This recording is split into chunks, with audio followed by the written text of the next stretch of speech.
किताब मुकद्दस में से क़ज़ात के चौथे बाब की तिलावत। और अहूद की वफ़ात के बाद बनी इसराइल ने फिर खुदावंद के हजूर बदी की। सो खुदावंद ने उनको कनान के बादशाह याबीन के हाथ, जो हसूर में सल्तनत करता था, बेचा। और उसके लश्कर के सरदार का नाम सीसरा था। वो दीगर अक़वाम के शहर हरुसत में रहता था। तब बनी इसराइल ने खुदावंद से फरियाद की, क्योंकि उसके पास लोहे के 900 रथ थे और उसने 20 वर्ष तक बनी इसराइल को शिद्दत से सताया। उस वक्त लफीदूद की बीवी दबूरा नबिया बनी इसराइल का इंसाफ किया करती थी, और वो इफ्राइम के कोस्तानी मुल्क में रामा और बैत एल के दरमियान दबूरा खजूर के दरख्त के नीचे रहती थी। और बनी इसराइल उसके पास इंसाफ के लिए आते थे। और उसने कादिस नफ्ताली से अबीनोइम के बेटे बर्क को बुला भेजा और उससे कहा कि क्या खुदावंद इसराइल के खुदा ने हुक्म नहीं किया कि तू तबूर के पहाड़ पर चढ़ जा और बनी नफ्ताली और बनी ज़बूलून में से 10,000 आदमी अपने साथ ले ले, और मैं नहरे कैसून पर याबीन के लश्कर के सरदार सीसरा को और उसके रथों और फौज को तेरे पास खींच लाऊंगा और उसे तेरे हाथ में कर दूंगा। और बर्क ने उससे कहा, अगर तू मेरे साथ चलेगी तो मैं जाऊंगा, पर अगर तू मेरे साथ नहीं चलेगी तो मैं नहीं जाऊंगा। उसने कहा, मैं ज़रूर तेरे साथ चलूंगी, लेकिन इस सफ़र से जो तू करता है तुझे कुछ इज्जत हासिल न होगी, क्योंकि खुदावंद सीसरा को एक औरत के हाथ बेच डालेगा। और दबूरा उठकर बर्क के साथ कादिस को गई, और बर्क ने ज़बूलून और नफ्ताली को कादिस में बुलाया और 10,000 मर्द अपने हमरा लेकर चढ़ा।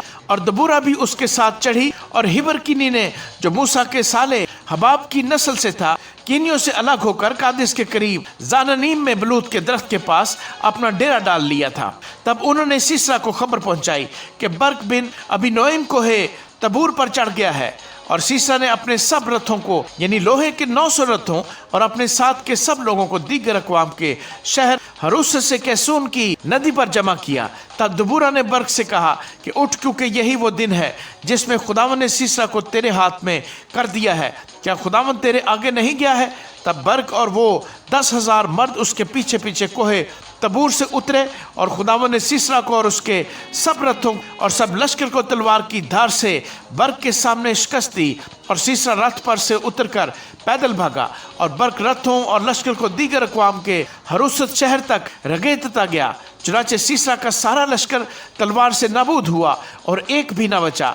पर सीसरा हिबरकिनी की बीवी याएल के डेरे को पैदल भाग गया, इसलिए कि हसूर के बादशाह याबीन और हिबरकिनी के घराने में सुलह थी। तब याएल सीसरा से मिलने को निकली और उससे कहने लगी, ऐ मेरे खुदावंद, आ मेरे पास आ और हरासा न हो। सो वो उसके पास डेरे में चला गया और उसने उसको कमल उड़ा दिया। तब सीसरा ने उससे कहा कि ज़रा मुझे थोड़ा सा पानी पीने को दे, क्योंकि मैं प्यासा हूँ। सो उसने दूध का मशकीज़ा खोलकर उसे पिलाया और फिर उसे उड़ा दिया। तब उसने उससे कहा कि तू डेरे के दरवाजे पर खड़ी रहना, और अगर कोई शख्स आकर तुझसे पूछे कि यहाँ कोई मर्द है तो तू कह देना कि नहीं।